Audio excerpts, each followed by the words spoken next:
I'm Mohammad. I'm from Google, where I work as an Omnichannel Strategist, and it's been fantastic being at the Launch Peak event today. I think meeting so many like-minded individuals in the world of marketing, being able to discuss the hot topics when it comes to AI, when it comes to how can we get ready for peak, which this year is going to be, very different. It's been a fantastic experience.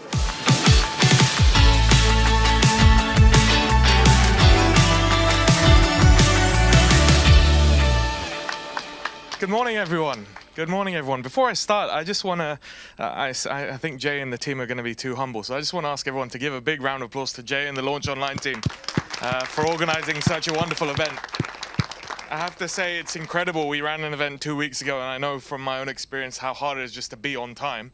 And I think we're running kind of on time, well, until I come up on stage. I think, Jay, you don't know, but I'm a serial overspeaker. So my plan is, for next 20 minutes or so, give you a bit of an overview of what the latest is from Google on the AI-powered ads front, and then I'd love to open up to any questions that anyone has. Does that sound good to everyone?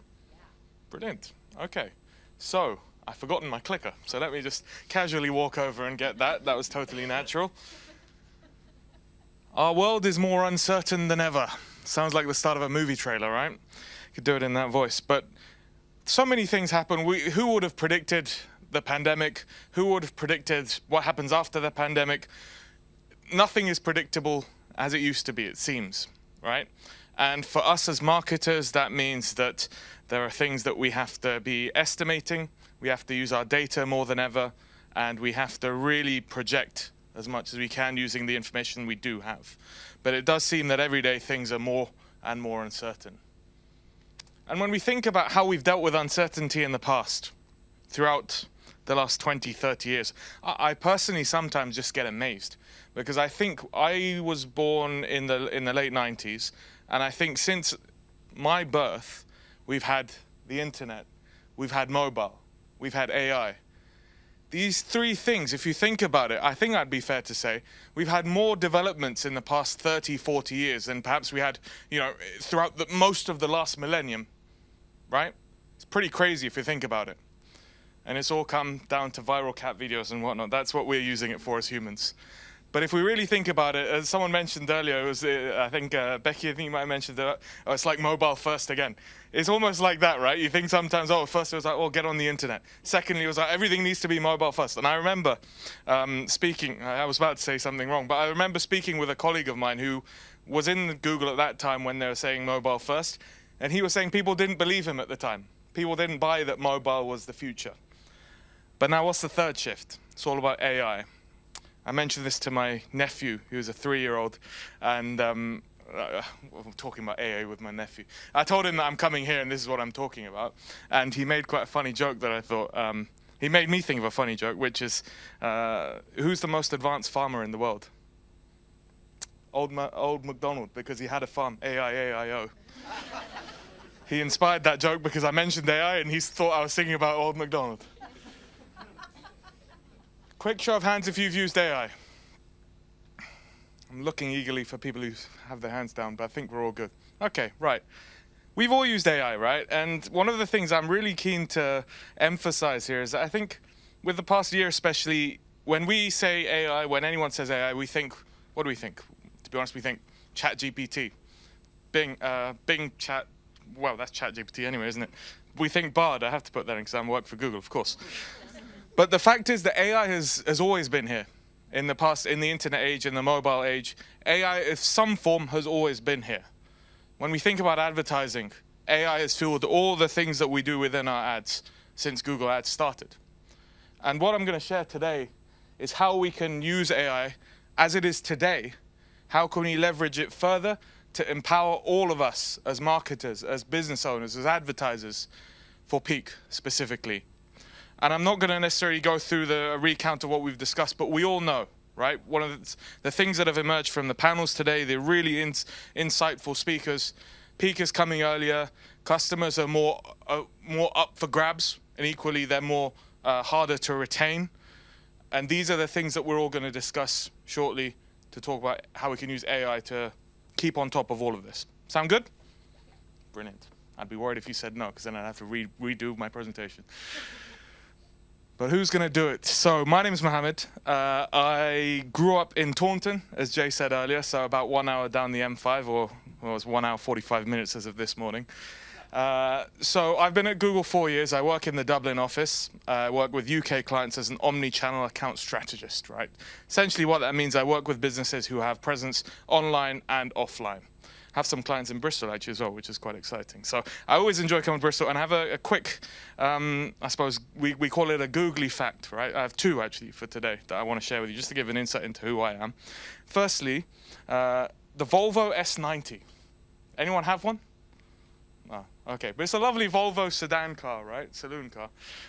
So I'm on the Wikipedia page for that. That's my googly fact one. And the second googly fact is today was the first time I've ever driven into work. Because I drove from Taunton to here, and it didn't go well. I got stopped by the police. So maybe I won't do that again. But that's me, and let's get into AI. AI is clearly at work here, loading the page. Oh, okay, we'll move on to this part. So we all know about analytic and predictive AI, right? Hands up if you use Google Maps, or we have used. Brilliant, thank you. I'm not going to ask who used Apple Maps. But one of the amazing things about Google Maps that we all take for granted is how much information it processes and produces for our benefit, right? Whenever you put something into Google Maps, it takes into account way more data than we can ever imagine. We talk sometimes about supercomputers and how they can process so much data all at once, right? This is the kind of supercomputer thing that Google Maps does for us. Because when we put a location to Google Maps, if I want to go from here to Zaza Bazaar, for example, the buffet place, it's a 3-minute walk, right, down the road.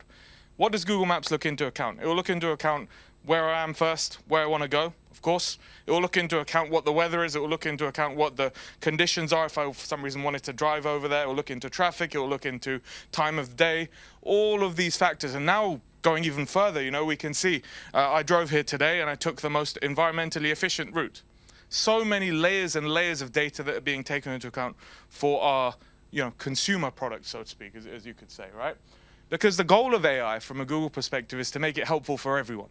Whether you're a business, whether you're a person, whether you're a teacher, whether you're a student, whether you are male, female, anyone, right?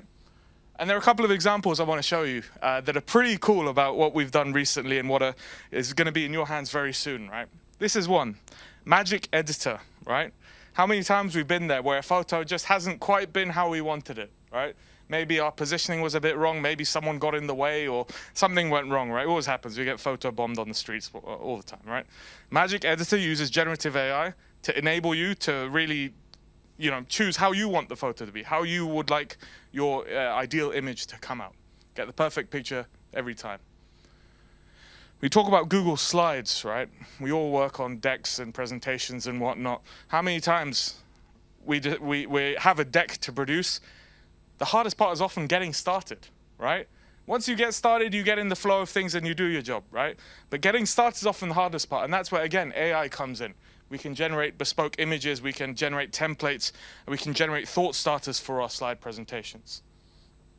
And when we look at the future of search, and this is what we're going to go into some more depth, search generative experience, so AI-powered overviews, easy follow-ups that you can ask, you can interact with your search. It's no longer just you click on it. You can ask, based on your search results, for more information, and Bard will give it to you. So these are the things that we as consumers are all going to see coming in the very near future. Now the question is, right, from a Google perspective, like I said, the point is to make AI helpful for everyone, right? And we often hear in the news and whatnot, we hear about the consumer-facing features, right? Now, what I want to spend the next 10 minutes or so sharing with you is what we can use it as businesses for.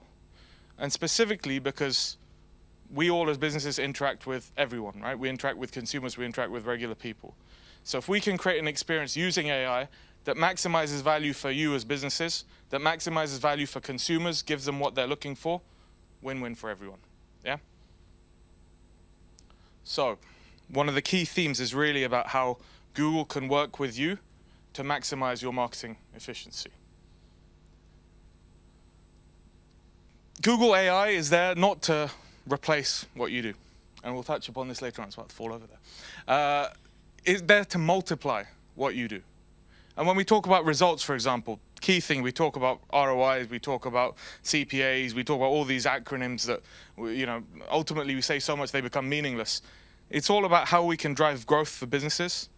It's all about how we can build connections with you and your customers. And it's also about how we can grow and augment your expertise, make the most of the expertise that you have. Because I advise about 15 businesses or so working at Google. I can talk all day about Google solutions, right, to all of my clients. But actually the clients, you as businesses, you know your customers best, right? We need your expertise, your knowledge, your insight, and your direction to make the most of Google. And we talk about, the business multiplier of what we put in with AI amplifies what we get out. And I'm going to touch a little bit upon this, but a basic example, right? What we were discussing earlier about data, first-party data, for example. The quality of the data that you put into your Google Ads will amplify the results that you get, right? Simple as that, something simple as that. I also thought it was quite funny, Ian, head of analytics, right? We talk about cookieless future, right? But your favorite biscuit was a cookie. Amazing. I don't know if you meant that on purpose, because that was brilliant. And here's an example, right, of how we can interact with AI. We provide a creative. We provide goals. We provide our data. AI remixes that creative. So we talk, for example, Marie showed us about generative AI in Pinterest, right? It's an incredible tool, right? We put the inputs in from a creative perspective, and we can harness AI to remix that, to make it into something that's going to maximize impact with our customers. Thirdly, AI casts that wide net. When I was talking earlier about the opportunity there are so many things being searched that we don't even know are there, right? And that's where AI comes in with tools like broad match and whatnot, where we can make sure that we are harnessing the additional growing query demand, while remaining within that key point of efficiency and achieving what our business goals are. And then we deliver returns and we deliver insights. Like I said earlier, those insights come live, so we can constantly optimize, we can constantly evaluate how we're doing and improve. So what I'm going to walk you through now in 5 minutes or so is some of the AI products in Google Ads that you can use today. Search. Again, I said we've always been using AI as marketers as well. Responsive search ads, dynamic search ads, these kind of things. What we're going to do now is as AI develops, as I mentioned earlier, we're going to improve the search interaction experience for all of our consumers, right? And we need you on board for that as well, because the point of search is to provide relevant, pertinent, and useful results for whoever searches on it, right? And for that, we want to work with businesses, we want to work with our advertisers to provide the right solutions at the right time to the right user. For example, advertisers using responsive search ads when they're using broad match and smart bidding as well, compared to the average, they get 20% more conversions. And one of the fascinating parallels as well, when I say that we've always been using AI, smart bidding, right? I mentioned earlier about Google Maps. If I say I want to go from Bristol to Edinburgh, Google Maps looks at traffic, it looks at all these factors, right? That's exactly what smart bidding's always done. Smart bidding, we put in a return on ad spend that we want, for example. What smart bidding does is it looks at the auction, it looks at who else you're competing with, looks at your website, looks at your landing page, looks at all these different factors, and it provides you a route to get there. You set the destination, you set the target ROAS, and we'll provide you a route to get there. Performance Max, eh? Performance Max, the word I've been thrilled to hear it every time. I feel like a proud dad, even though I had no role in its creation. But Performance Max has been huge. It's landed incredibly well with advertisers. There are areas where we're still working on. Obviously, as always, these products do continue to be developed and built upon. But Performance Max, we've seen 18% on average more conversions at a similar cost per action from advertisers who've upgraded and used it. And there's so many exciting things coming with Performance Max. For example, I work with quite a few auto advertisers. Just in these weeks, what we're working on at the moment is bringing vehicle ads to the UK. So similar to how you can shop for shoes, you can now shop for cars. Cars will come on top of the search. These brands are going to build their merchant center feeds and whatnot. And it's really exciting stuff like that. Similar things are coming, or have come with travel. And those kind of developments are really exciting for Performance Max. So keep tuned on that. And when we talk about the search generative experience, building that AI-driven search experience, Visuals are incredibly important, right? As was mentioned by Mairead as well. Visual engagement is incredibly important. And this is a couple of examples of how we're bringing that into search. So, for example, personalized search page. Again, that's something that's ongoing. But there are these really jazzy things as well, right? Like a 3D AI experience, right? Having, IKEA furniture actually placed in your room that you can see how it looks. I have this exact table actually at home. I was proud to see it here. These are really good from IKEA. I've forgotten the name. But trying out these things, seeing a shoe in your hand in AR. And then these incredible things like Google Lens, right? Sorry, sir, what's your name? Yeah, David. David's shirt. I really love you. I'm going to ask you where it's come from. I could actually go and ask him where it's come from, right? Equally, I could take a photo and I can search on Google Lens and it will show me an ad for that particular shirt if that brand is advertising. So these incredibly important and incredibly revolutionary changes coming to search. I talked a lot about how we evaluate, how we analyze our performance in real time, right? And this is where insights comes in. Hands up if you've used this in your Google Ads account. Nice. Okay. So, insights. It's a simple tab underneath recommendations there. What it does is it will be your data analyst in real time, right? It will provide you insights on which products are performing well. It will provide you insights on which queries are particularly growing, which queries could be growing in the future. And it uses all of the AI and machine learning that we always talk about to give you live feedback on your accounts. And Google Analytics 4. Ian, come on up, talk to us. But yeah, Ian's already touched upon it. Incredibly powerful insights from Google Analytics 4. And I think there's always scope for us to be using it more and learning more about our customer base using it. And finally, I want to touch on this point, right? Because we've touched a lot on creatives. We have something called the ABCDs of YouTube ads. Has anyone come across that before? Okay, so ABCD stands for attention, branding, connection, and direction, right? And these have been proven to uplift performance of advertising creative by more than 30%. And there's a whole deck on this and a whole training that we can go into. Maybe for the next event, Jay, I can spend 2 hours talking about this. But if you have a Google Ads advisor or representative, mention the ABCs to them, their face will light up, okay? And what the ABCDs talk through are these principles of how we can maximize impact of our YouTube ads, right? AI can help us in that as well. Specifically, we talk about AI creative solutions, right? So for example, generative AI can be used for images, right? Another thing, YouTube Shorts is one of our fastest growing products across Google. One of the common things that comes to mind when I mention this to advertisers is, oh, it sounds great. We don't have vertical creative, so what do we do? Now, at the moment, we actually do have a solution for that as well that is more manual, which is we can send it to our teams, creative teams who can adjust it for you. But also, that's where, again, AI is going to be incredibly powerful because we talk so much about the cost of creative. It becomes something where you have to really carefully sometimes think, right? Because it does cost to create anything, even for a test. AI is really going to help empower us.